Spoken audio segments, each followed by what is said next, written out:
大家好，我是51张鹏。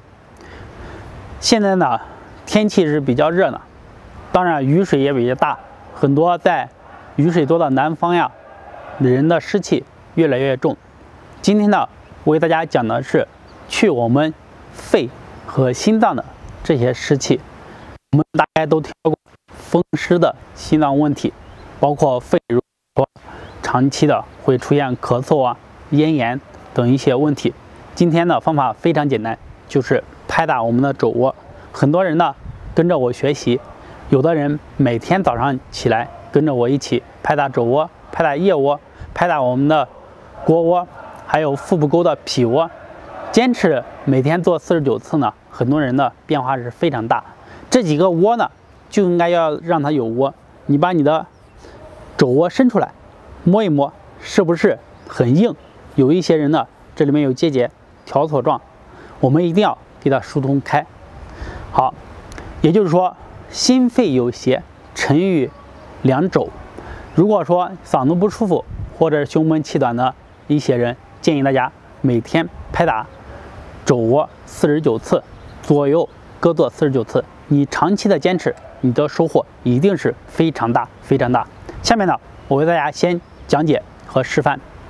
首先拍打肘窝，以左手为例，把手掌伸出来，好，伸直，把你的肘窝给它露出来，然后呢，右掌来拍，可以空心掌，也可以把手掌打开10掌，大家选择，或者你承受能力都可以啊。好，准备，开始跟我一起给大家示范一下啊！1、2、3、4、5、6、7、8、9，好。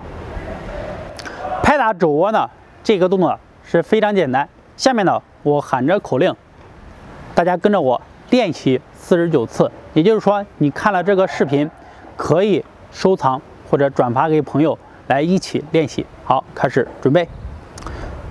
1、2、3、4、5、6、7、8、9、10、11、12、13、14、15、16、17、18、19、20、21、22、23、24、25、26、27、28、29、30、31、32、33、34、35、36、37、38、39、40、41、42、43、44、45、46、47、48、49。好，拍打完左边了以后呢，跟着我一起来拍打右边。方法是不是很简单？而且呢，拍完以后，你的肘窝感觉是不一样的。好，伸出来啊！好，准备。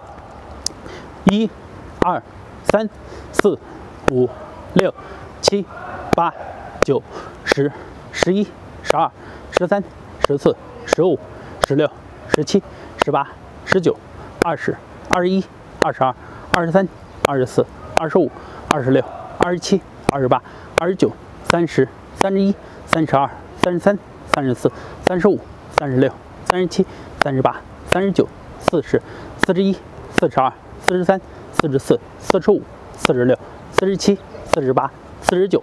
好，正好我的口令喊完，大家呢左右各做49次，收藏好这个视频，每天坚持练习，尤其是胸闷气短或者嗓子不舒服的，或者是你的心肺湿气比较重的人，坚持练习。如果说对养生运动还有什么疑问，欢迎在下方评论留言和我进行交流，谢谢。